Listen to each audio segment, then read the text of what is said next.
চাচা, বাড়ি ঘর এত সাজানো কেন? আর হেনা কোথায়? আবার আইছে গরিব চৌধুরী। শ্বশুর আসেন ভেতরে আসেন। আপনারা দুজন একটু অপেক্ষা করেন, আমার আম্মুকে ডেকে আনি। আম্মা যান, আপনার সোনার ছেলেকে দেখতে কে এসেছে, আসেন। আরে কপাল পোড়া ভাজা ভাজা না মা,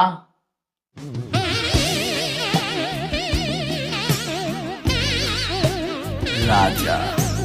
ঠিক আছে, তুই আমারে মেয়ে দেখাইলে তো সুন্দর, এখন দেখি মেয়ের মোচ আছে। ও আসলে টিকটক করে তো ফিল্টার দিতে ভুলে গিয়েছি।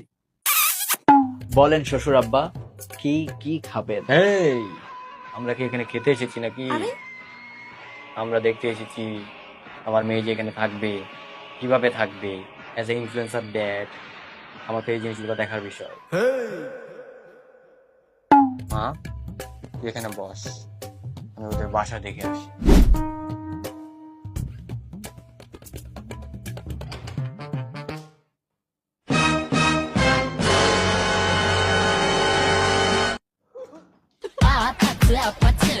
না, এই বিয়ে কখনো হবে না, কেন আব্বা যান?